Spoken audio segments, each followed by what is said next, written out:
Hello and welcome to episode number 40 of Behind the Impact. I'm your host, Jeremy Brown, and in this episode, Grady Crosby, the Chief Sustainability and Impact Officer at Northwestern Mutual, joins the show. Grady, welcome to Behind the Impact. Hey, Jeremy, thank you very much. Been looking forward to it. Absolutely, me too. You have such a unique background in that you don't follow the traditional route as other kind of corporate impact leaders by going to the nonprofit route and then entering the corporate route. You actually started in law. And I would really love to dig more into your background and how you decided to make that transition from law into impact work. Yeah, sure. Yeah, I came from the legal side. I practiced law for about 25 years, if you will. Um, And it just seemed like in my legal career, I've always been, curious about things, wanting to probe and ask questions. And it just seemed like in most of the in-house roles, most of my time in practicing law, I was in-house. First with a company called Haynes, then a company called Johnson Controls. And it just seemed like most of my roles that I was in really involved people and the environment, if you will. And so I think those were the kind of the initial stepping stones for me towards my interest in responsible development and sustainable development. And so after a very fulfilling legal career, in fact, one of my, I actually transitioned during my last full in-house role. I left the legal department to lead our public affairs group, which included leading our global sustainability initiatives, leading our community and government engagement, our foundation philanthropy work, also included D&I work. And so it was really a kind of space where this community impact work was really taking form and shaping up. And so after a very fulfilling career doing all of that, I actually went into a brief retirement. But it wasn't long after that that I had an opportunity to talk with folk here at Northwestern Mutual about standing up a sustainability function within this financial services organization. So that really made me excited about the prospect of doing something special like that in a company like Northwestern Mutual that's been in existence for nearly 170 years, a very values-driven company.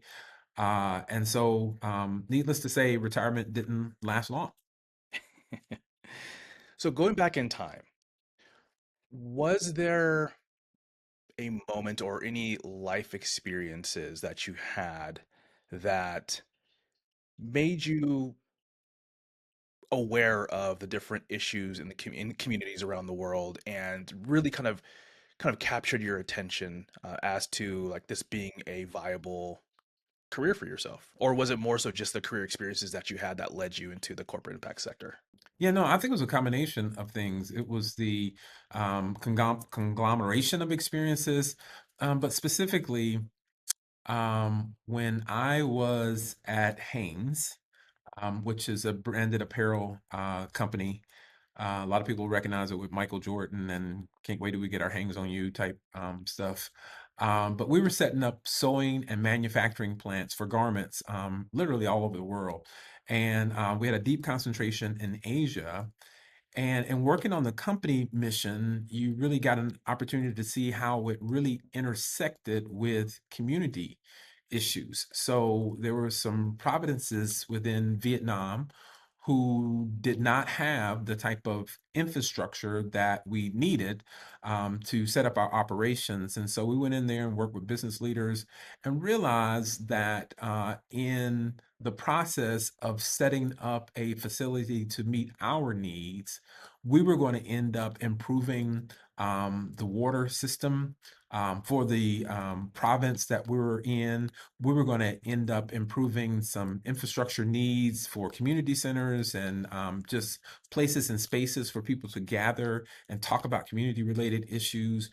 We're going to end up really creating some health resources for the community that separate and apart from being able to complete our mission of having a very operationally efficient manufacturing facility, we're going to be lifting up that community at the same time. So I was very appreciative about the responsible way we were thinking about going about that, and therein kind of grew, for me anyway, this intersection between corporate responsibility and community responsibility. So, Jeremy, I talk sometimes about the fact that the corporate citizen is a unique entity because the corporate citizen has a lot of rights. The corporate citizen lives in perpetuity, so they don't die. The corporate citizen has typically tax advantages over individuals. The corporate citizen can't be handcuffed and hauled off to jail, or even be compelled to serve jury duty. Um, and so I know those are some simple things, but that underscores the fact that to whom many rights are given, responsibilities come with that as well. And so that continues to highlight my interest. If we have all of these rights within these communities, then we ought to have some type of responsibility and obligation to leave things, um, if not just as well, but hopefully better than they were when we encountered those resources. Right. So you were at Haynes, then you went to Johnson Controls. What are some of the lessons that you learned at Johnson Controls that you took when you took and then applied to your work now at Northwestern Mutual? I think one of the biggest lessons was that in order to have a corporate slash community mission, it has to be in line with business objectives. It really does because um, as much as we would like to think that all the work that companies do in the communities are just certainly they're the right things to do, but just goodwill on behalf of the company. These companies have a mission to return value to someone, depending on how it's constructed. If it's a publicly held company, it's the shareholders. Of course, in our situation here at Northwestern Mutual, we're a mutual company, so we are definitely beholden to our policy owners. But if you're not working in line with an overarching corporate or company mission, then really what you're doing is putting some things on folks' to-do lists that take them away from their mission of executing on the corporate goals. So when you can gain some alignment, then I think that helps create some momentum in that space and adds purpose to what you're doing at the same time.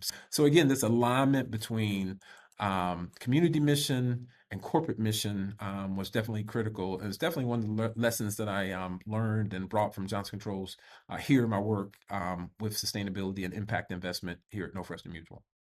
That alignment piece, I've been beating that drum for a couple of years now, and I am of the mind that if this work, corporate impact, is going to grow and be a sustainable profession, that alignment needs to happen. And I feel like, at least from the conversations that I've had over the past couple of years, there has been a shift in a positive way towards impact leaders understanding that, but not quite understanding how to actually do that in terms of creating that alignment.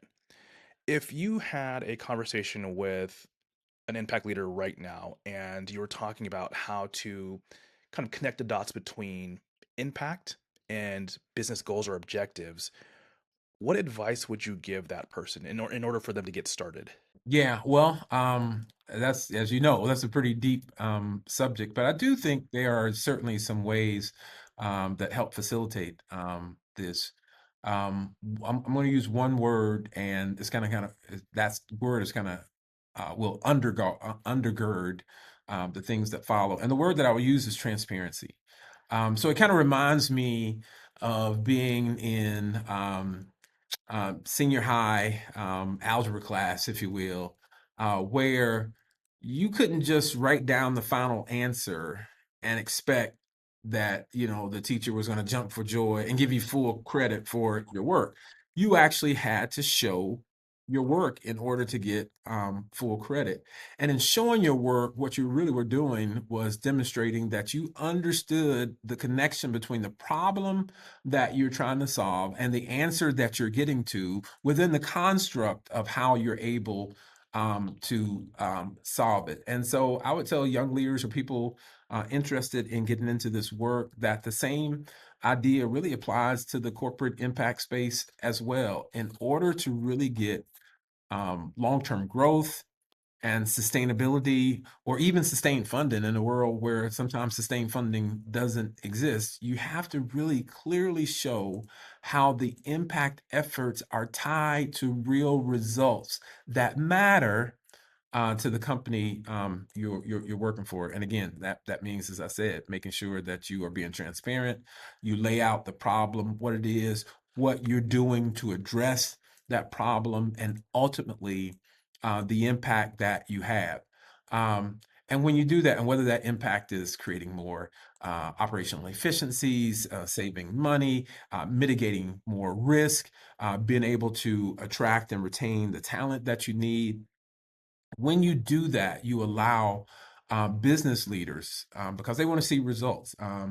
You allow them to see the full picture, and that's what moves impact from something that's like, this is the right thing to do or nice to have, to being really a business imperative. And so underscoring those cost savings, underscoring how you've mitigated some risk and even been able to flip those risks into revenue opportunities is how you continue to make those connections. If you had to start over again, knowing what you know now with all of your experience, and let's say you were hired again at Northwestern Mutual, you started all over again. In terms of making that connection between the work that you're doing or you want to do with the objectives of the business, where would you start? Wow, that's a heck of a question, Jeremy. So first of all, I would say that if I had to start all over again with Northwestern Mutual, I would definitely welcome the opportunity. Why? Because Northwestern Mutual has been the absolute best place for me at this station of my career. It's a values-driven company, has a deep commitment to doing what's right in the community and for workers. Because we're a mutual company, as I said before, we're really beholden to our policy owners, and being able to work in a space where the environment is receptive to how sustainability can help mitigate risk and create opportunities for long-term responsible growth and value creation would certainly be a welcoming opportunity. I think where I would start is with regard to the fundamentals, grounding folk on what we're trying to accomplish. Because, and I say that because we live in an environment now where people operate in sound bites and really don't get into heavy intellectual thought or contemplation about ideas that you're advancing. And so when you say a word, sustainability. If you said it to 10 people, you would come up with 10 different definitions of what they think that means.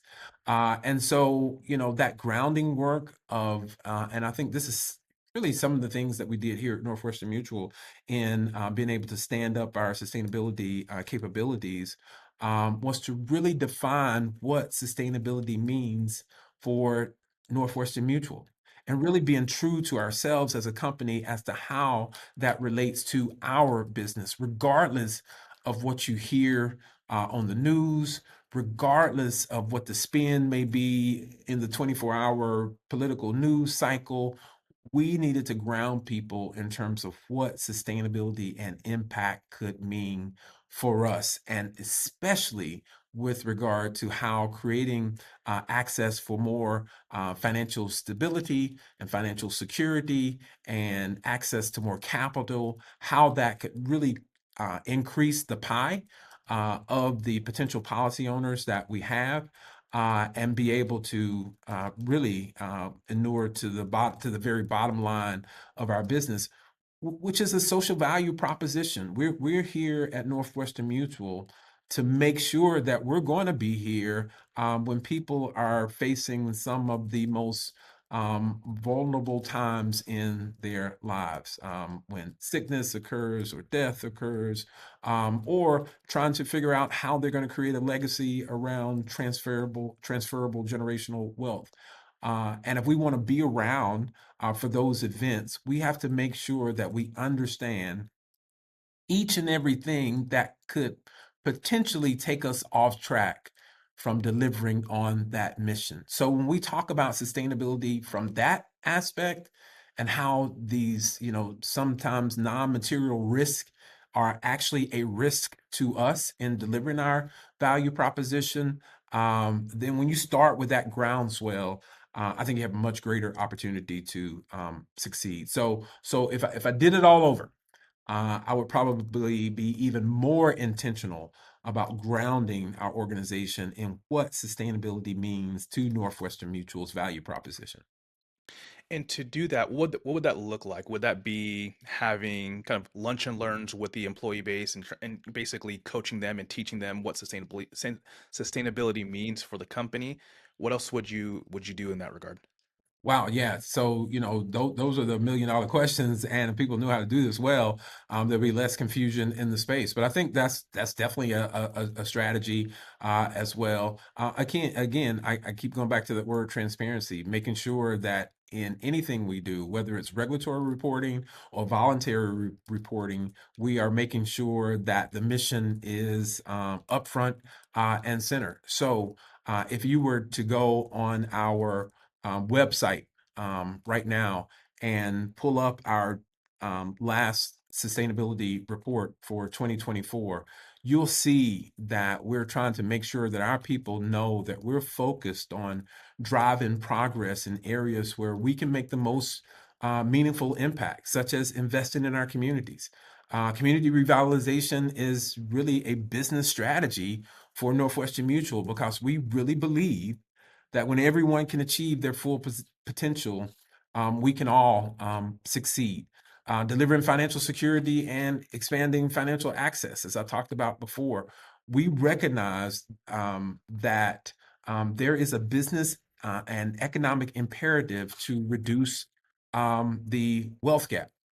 In fact, it's an interesting statistic that if you were to look at the bottom 50% of households in terms of wealth in our country, that bottom 50% only holds 2.5% of the entire nation's wealth.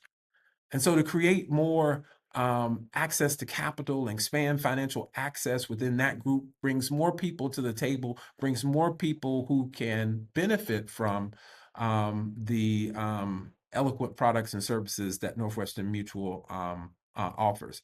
And again, another part of that is our desire to earn the trust of not only the consuming environment in terms of our policy owners, but our employees through how we govern this work and how we are accountable to our ambitions and our results in this work as well. So I'm definitely a firm believer that you got to tell somebody 14 times before they start to understand what you're saying. And so repetitiveness should not be looked at as something as being burdensome, but it really should be looked at as a unique opportunity to continue to create your narrative. And diving a little bit more into Northwestern Mutual as a business from an impact perspective, what does impact and sustainability look like at the company today? Well, so as I said before, we are a company that's continually engaging in ways to strengthen financial security across generations, not only for our policy owners today, but even our policy owners who aren't haven't even been born yet. And our sustainability and impact efforts play a critical role in protecting our financial strength because we are looking at areas of risk that could impact our financial performance. How do we do that? Through making sure that we're elevating business operations, making sure that we have a sustainable decision-making matrix, if you will, to overlay decisions that are made with regard to our companies, whether that again be within impact investing, or even with regard to how we invest the funds that have been entrusted to us by our policy owners and wealth clients. So we're trying to continue to make sure that sustainability works in a way that we're driving positive economic outcomes so that we're well positioned to grow policy owner value and serve future generations. It really manifests itself in really two primary ways. One, on a regulatory front, where we try to make sure that from a regulatory standpoint, we are demonstrating that we understand the impacts of climate on our business, whether that may be with regard to the health and long-term viability of our policy owners, or even our ability to maintain a safe and healthy workforce.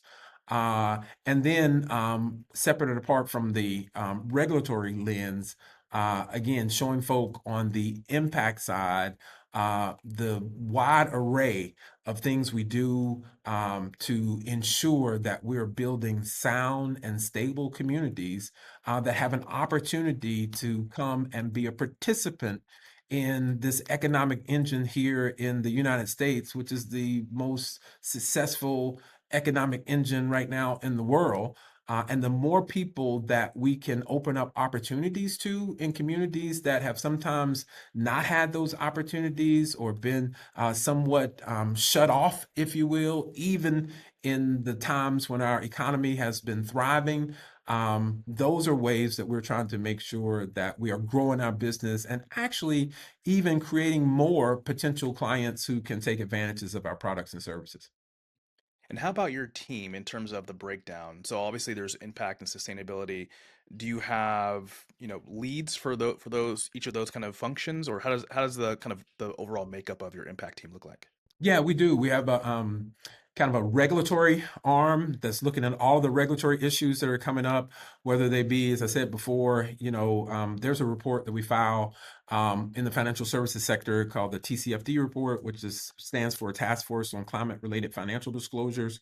Whether it's that group that deals with those types of matters, or even looking at upcoming regulations that are coming in. California has a new climate disclosure rule that's has been promulgated and is scheduled to take effect in terms of reporting in 2027 on 2026 data with regard to scopes 1 through 3 greenhouse gas emissions. So we have a group that deals with the pure regulatory issues. Then we have a group that deals with the data piece of this, the data analytics piece, from looking at what are our numbers with regard to our greenhouse gas emissions, to also looking at what are our numbers in terms of the impact that we're trying to create with investments, whether it be from jobs created to being able to increase the value of the tax base around communities where maybe perhaps we've had some affordable housing initiatives, how to help us tell a better story through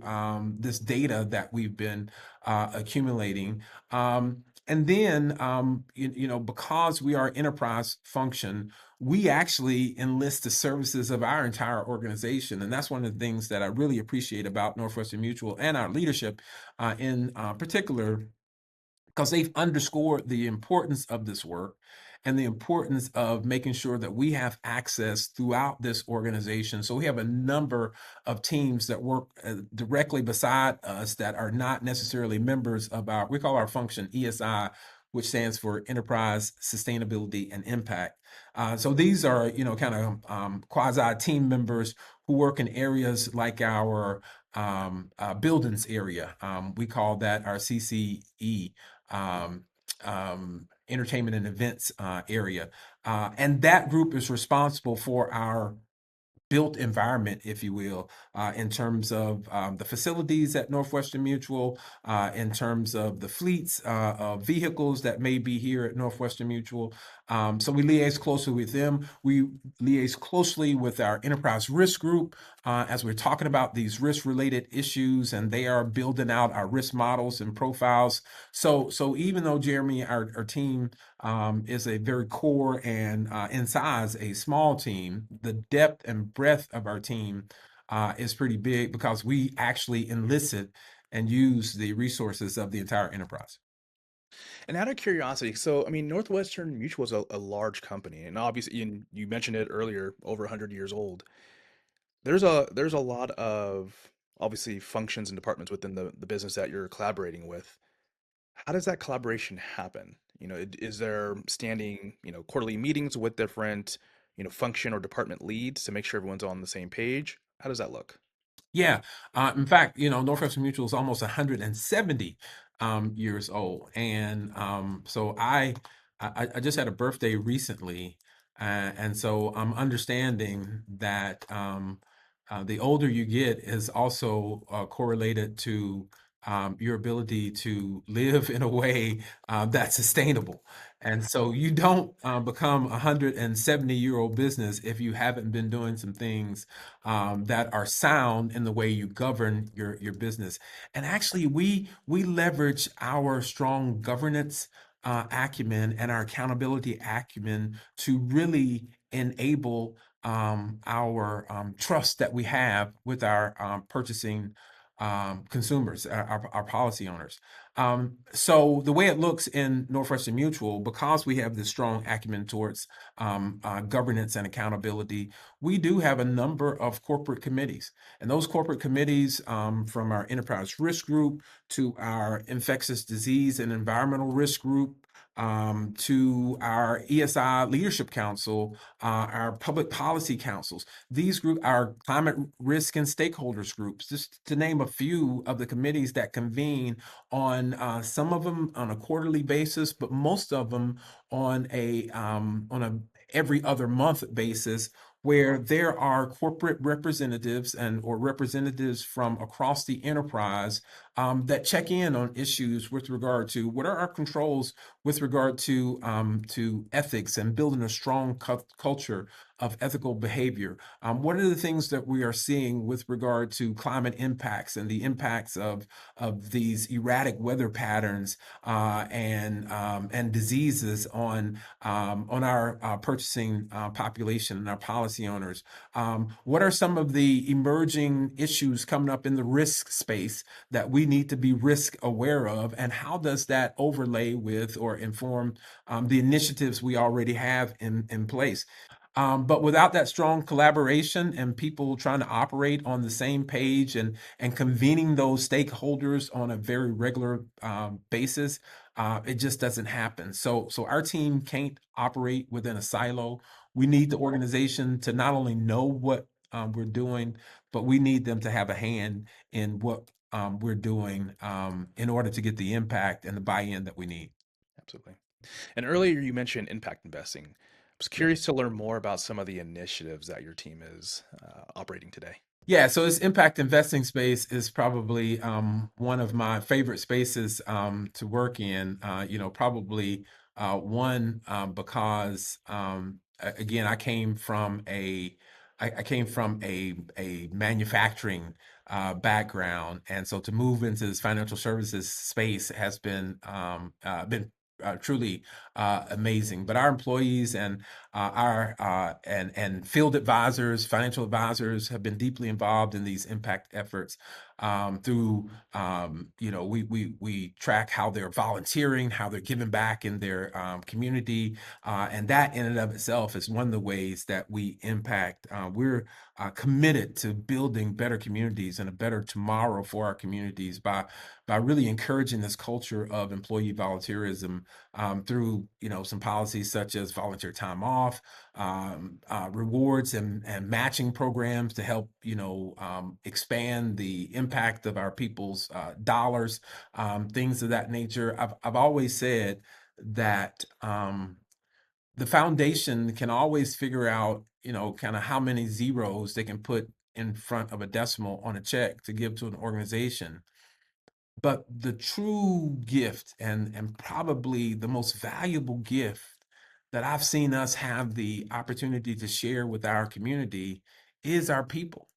And the way that they show up, because you talk about how large we are. We have, legal departments, finance departments, actuarials. We have marketing folk. We have communications folk. We have HR folk, all who have expertise that they can share with a number of community-based organizations, nonprofits to help move along their mission as well. But specifically, you asked about the impact work, and I want to get to that. I told you about that stat in terms of the wealth gap in the United States, and it's significant. And so one of the ways that we're working to reduce that wealth gap is through this impact investment fund, which directs capital to businesses in our communities that support and improve communities where all of our people live and work and play and stay. And we have not only a local impact fund, but we have a national impact fund as well. The impact fund locally here in Milwaukee, we've started out with a $25 million fund. And nationally, we have a fund that right now is at $150 million. So we have $175 million worth of impact work at play that shows up differently in different community and spaces and places. But I think and typically when I say it shows up differently, they show up in the area of business startups, whether they're in the fintech or insurtech or the digital health space. They show up in terms of work and initiatives we have around affordable housing. It shows up in spaces and places around business readiness and helping young business entrepreneurs understand the basics of being able to scale and move their business forward. What I was going to say, Jeremy, is that the secret sauce of all of that work is not the dollars. Again, it's the people, the heavy wraparound, the heavy handholding that we provide through that work, through counseling, through opening up our network of resources, through introducing some of these businesses and entrepreneurs to other investors who can provide follow-on funding as their businesses continue to grow. So that's a just a quick snapshot of some of the impact work that's going on in our organization. Again, one of the places that you can find more information about that is looking us up on the web at northwesternmutual.com and taking a peek at our 2024 sustainability and impact report.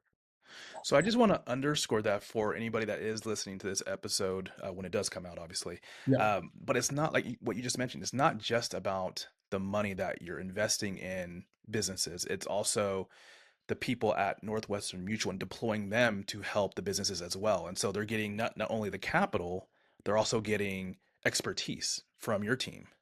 Absolutely. That's the secret sauce to making this whole thing grow. As I said, Northwestern Mutual Insurance Financial Services, it's a social value proposition in and of itself. And that's why trust is an enabler of this work, because our work counts on being able to bump knees with folk underneath the kitchen table to talk about some of the issues that they have and they're facing in terms of creating not only financial security, but creating legacy with regard to generating wealth and specifically transferable generational wealth. And so in order to do that is not always, fast, easy, down and dirty solutions. It takes some folk that are sitting beside you to understand what are the particular issues that are going on with your business plan or your market that you can improve on to be able to grow your business, to scale your business, and meet the type of financial success that you're looking for. And another reason, of course, we do that is because when I talk about the impact investment work, it is investment. It is not philanthropy. We're not just writing checks and say, go have at it. Again, we're beholden to our policy owners, and our policy owners expect us to return value back to them. And so we are making bets and being able to come alongside businesses where we have a vested interest in their continued growth and development. So it is a real it's a real mission for us, and we see this work again as undergirding our entire business strategy. If an impact leader wanted to create an impact investment fund at their company, how would they go about doing that? What are some of the things that they need to be aware of to get a fund up and running? First and foremost, you have to make sure you're being relevant. Don't just jump into an area because it's new or sparkly or something that you're interested in. Be relevant and address issues that are really at hand. What are the issues at hand that are preventing people from, realizing their full potential, or preventing people from actually being able to see or utilize the products or services in which you are manufacturing? Two, is that you have to make sure that there's going to be a tone at the top, that people understand that this is not just something on the to-do list, but this is something that's going to propel our business forward. And three, I think you're going to have to be accountable, and making sure you're transparent and accountable about the results that you're receiving. Understand that this work takes some time as well. And so that's one of the things that, another reason I love the fact that I'm here at Northwestern Mutual. Northwestern Mutual is the first non-global, non-public company that I've worked for. And when you're on the public side, sometimes you can get into a cycle where you really are only good as your last quarter.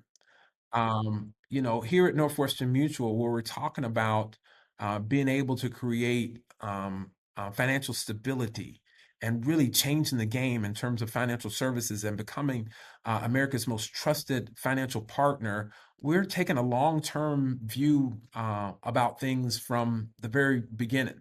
And so we understand that this work is not work that you can just jump in and jump out of and start and stop. And that's why making sure that as a leader, you can create some vision and create some roadmaps about where you're going and how you're going to get there, so that even if the work is not progressing at the speed of light, you can still assure your business leaders that the work is on track, that it's trending in the right direction. And if it's ever not, creating the pivot plan or the exit route that gets you in a new direction in an eloquent fashion that doesn't look like you're not committed to the work at hand. So there are a number of lessons to be learned, but probably the two or three that I just ran over are some foundational ones that, in order to get this work off the ground, you're going to have to be committed to.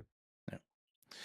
And you touched on this a little bit throughout the conversation, but one of the topics that seems to be top of mind for practitioners is measuring the success of their work. So there's that piece, but also being able to communicate that success internally and externally. How do you and your team measure the success of your work? Yeah, so we do it in several ways. One of the things is that we try to create measures that really are in line with the results that we're trying to achieve. So we look at so I'll just give you an example on the affordable housing side.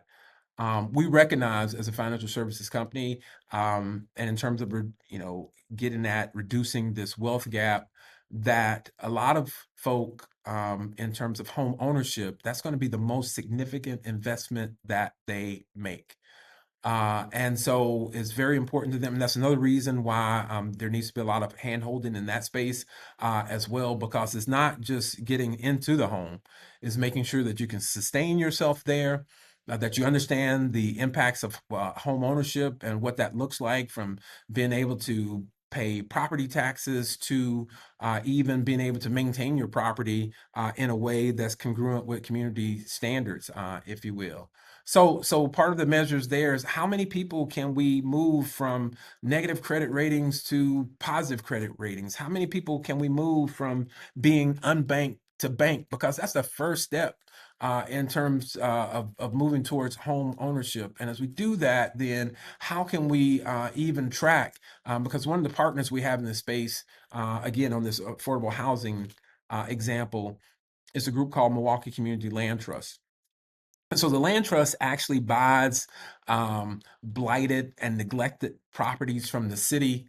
They renovate them, and then they sell them back to first-time homeowners or new homeowners at an under market price. And so our work in partnering with them through investment allows them to do that renovation work and turn those properties around and be able to sell them at that under market price. And at the same time, there is a covenant placed on those properties that homeowners understand that when they sell, they're also going to be selling at an under market price. But what does that allow them to do positively while they are there? Understand the obligations of homeownership, be able to save for property taxes. And now we're moving a property that was unproductive, if you will, in that community in terms of generating or helping towards the tax basis in the city to a viable property that's helping to beautify the community, helping to add safety and security to the community, but also providing a tax basis to the city as well, and allowing that homeowner to be there without necessarily being crushed by the financial burdens of wondering if what month my landlord is going to raise the rent on my property, or being subject to the vicious swings of interest rates in the capital market. And it creates a sense of ownership and pride. And when I talk to those homeowners that are there in these properties, some of them have told me, Grady, uh, this is the first time that I felt a belonging with the city because I actually own a piece of the city. Not only I own a piece of the city, but when I'm gone, I get to transfer this ownership to my family as well. So those are some of the measures and markers that we use around how many people are moving into that first time homeownership space. Again, banked versus unbanked, credit scores, value of property. In our other impact investment initiatives, we're looking at things like how many jobs are we creating? So there are just a number of measures, and most of these measures, Jeremy, we're looking at internally to be able to gauge the progress of our work. But some of the more broader based measurements we have in that sustainability report that I keep referring to. So you can probably see that I'm trying to steer people to our sustainability report so they can really see this work as well, because you'll see some of those measures stated there. And I don't want people to think that I'm doing that because I'm trying to beat myself across the chest or prop up Northwestern Mutual to say, look at how great we are. We do it because we want to encourage other similarly situated corporate citizens who have this tremendous responsibility that we feel we owe to the places and spaces that we have the privilege of operating, to encourage them to join hands in this work with us as well. The cooperation that we're talking about here is cooperation between companies that are interested in moving their communities forward. And that's a space that we don't have to compete in, but we can cooperate and find out what piece are you doing, what piece am I doing, all to make a better whole for the outcomes of our communities. All right, let's shift gears a little bit. So we talked about your career. We talked about some of the work that you're doing at Northwestern Mutual. Now I want to zoom out a little bit and just look at what's going on in the overall kind of corporate impact space right now. So obviously there's quite a bit of layoffs happening. Some companies have eliminated the work entirely. And out of curiosity, I would love to get your thoughts on where you believe this work is going. And so what would be your prediction in the next, let's say, 5 to 7 years? Where is corporate impact going to be? Yeah, I wish I had a crystal ball on that one. I just think that so there was a time when even the pure sustainability work. So the companies that I worked for prior to Northwestern Mutual had a more vested stake in the more traditional aspects of environmental sustainability. That's not the issue or case here for us at Northwestern Mutual because we have a fairly small environmental footprint. However, social impact is certainly a big issue for us as well. But I used to say this even with regard to those companies who had the bigger stake with regard to the pure environmental sustainability, that on a global basis, not just in the US, because some people may people take exception to everything, right? You could say the sky is blue on a blue day, and they'll argue as to what hue of blue you're talking about. But there's just too much momentum for this work globally because we only have one planet, one set of resources that we are charged with stewarding. And so, because of the enormity of the situation, and because of the scarcity of the resources that we are dealing with, I think it's just too much momentum in this space for this space to go away, especially when we have leaders in this space that are, as I talked about before, that are showing their work, making sure that their leaders are seeing how this work adds to positive business outcomes, how it adds to revenue growth and generation, how it adds to long-term viability and sustainability. So titles may change over the next, 5 to 10 years. Sustainability practices may evolve. In fact, this is probably the longest I've talked in a podcast and not brought up technology or AI. But certainly, I think there's a room for a more holistic, integrated technology advanced approach, if you will, to the sustainability work that could be powered by AI. But not just because of those external pressures, but because business leaders, and their stakeholders are seeing the long term value proposition. And it's becoming clearer every day as we go through each and every world crisis or catastrophic event, that to think sustainably is the only way we're going to develop in a way that will create stability within our communities. So my prediction would be that here's the other thing, Jeremy. When I was in law school, my job didn't exist. So when I was in law school, it wasn't like I was angling towards being a chief sustainability officer somewhere. And I would say for those who are in an educational environment and thinking about corporate sustainability right now, the titles may change and practices may evolve, but this work is going to be here in the next 5 to 10 years because there's just too much momentum in this space for this to be abandoned. Is there anything that would hold this work back from progressing? Yeah, some of the things that I talked about before, not showing your work, not being transparent about this work. And the other thing that I think is an impediment to this work is just the speed of results that a lot of businesses look for. So if I had one word to talk about in that space, it would be patience. 'Cause that's a big challenge when it comes to sticking with the long-term impact of this work, especially in the corporate environment. And many companies just are not wired that way. They want to deliver results, as I said, at least quarterly, but impact work just doesn't happen on the same timeline. And so when there's a misalignment in terms of expectations, that's an impediment to the work because it takes a great deal of commitment from leadership to stay on course, especially when things get unpredictable and things get challenging. That's why that transparency piece is so important. But I would also be remiss if I didn't say that another big potential impediment and challenge to this work is our current geopolitical environment.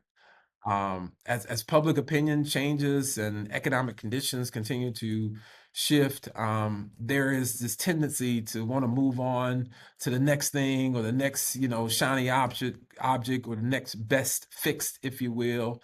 But constantly switching gears and changing course rarely leads to real progress. And so this stick to itiveness, this long termism, if that's a word in terms of thought, is what will ground the work and prevent it from being derailed. All right, last question for you. And so this question comes from someone in my network. So I reached out to my LinkedIn network and let them know that I was chatting with you. And if they had to ask you a question, what would it be? And you touched on this a little bit, but the question is, what is the most successful way to highlight impact work internally and externally? If you had all the resources at your command, the most successful way to demonstrate this work externally would be to create some type of fancy app that people could dial up and be able to ask questions about, and the engine of that app would spit out the answer directly on point with their question. But a lot of times in this work, we don't have those type of resources at our command. So I would say the most successful way then is to be in alignment with leadership, to make sure that with regard to any documentation that's going out to a wide swath of your stakeholder group, whether it be in corporate communications, whether it be on your website, whether it be in quarterly update magazines or news articles that you put out, that maybe you reserve a section of that communication piece to talk about this work. How are we doing with regard to moving our sustainability or impact mission forward? Just continuing to beat the drum and continuing to establish a cadence that this work hasn't gone away and no one has forgotten about it. And so, in every piece of communication that you can get out externally, making sure that there is something said about this work is an effective way to continue to talk about the success or progress that you're making in this work. And then not only just having that one-way conversation, but creating opportunities to provide for two-way dialogue on the work as well. So whether or not in terms of the work that you're advancing on the impact side, having some community listening sessions so that people can understand the what and the how and the why of what you're doing. And probably even more so important is that you can understand how that impacts the target group, if you will, that you are trying to impact, because a lot of times um, the two are not aligned, and communities have gotten fed up and filled up with companies trying to swoop in and act as if they have all of the answers and they're going to save the communities. That doesn't work in this space either. So creating as many opportunities to not only talk about it, but to get feedback on that work as well. And then internally, I think the same recipe applies. So it's great when a lot of companies have these town hall sessions, whether monthly or quarterly. Is there a space for people that are working in these places and spaces within the corporation to come up and say a word on how the philanthropic work is going, and specifically how these projects that you've invested in are making a difference and making a change in the communities in which they're serving. Because it's great when you talk about the fact that you're going to put X amount of dollars into X project, but it's even better when you come back and you start showing pictures of how the project has come to fruition and the impact that it's actually making. And that really, brings a very real and personal element to the work. So if leadership is so inclined to be able to have statements, blurbs, or highlights about this work in any corporate communication documents, I think is a way to continue to not only get the word out about the work. But as we started out talking at the top of the hour, Jeremy, around how do I get people on the same page with regard to what sustainability related work or impact related work means to me and our company. Because when you get people aligned there, again, especially internally, that's an element that adds purpose to folks' day. And we know that especially within our millennial and Gen Z population, they're coming to work. They don't just want to make a paycheck. They want to make a difference. And if you're not talking about the difference you're making, sometimes it can reduce productivity within that individual and create some siloed behavior because they're not connecting back to the mission. So if you can create this stream of consciousness about how this work relates to moving our entire enterprise forward, I think that's where you start to get some traction and some long-term gains. Grady, thank you so much for joining me for a great conversation and walking me through your career and all the work that you're doing at Northwestern Mutual. Now I have to get my hands on your sustainability report and read through it. Jeremy, definitely, you need to do that, man. Jeremy, I can't tell you how much I really appreciate the opportunity to highlight the work that we're doing here at Northwestern Mutual. We're really trying to change the game. We're trying to redefine financial security and become America's most trusted financial partner. And the only way we could do it is to have these opportunities that you provided us here today, Jeremy. So we really thank you. This episode is brought to you by Social Impact World, the exclusive community for social impact leaders. To learn more, go to www.socialimpactworld.com. I'm Jeremy Brown, and thank you so much for tuning into this episode of Behind the Impact.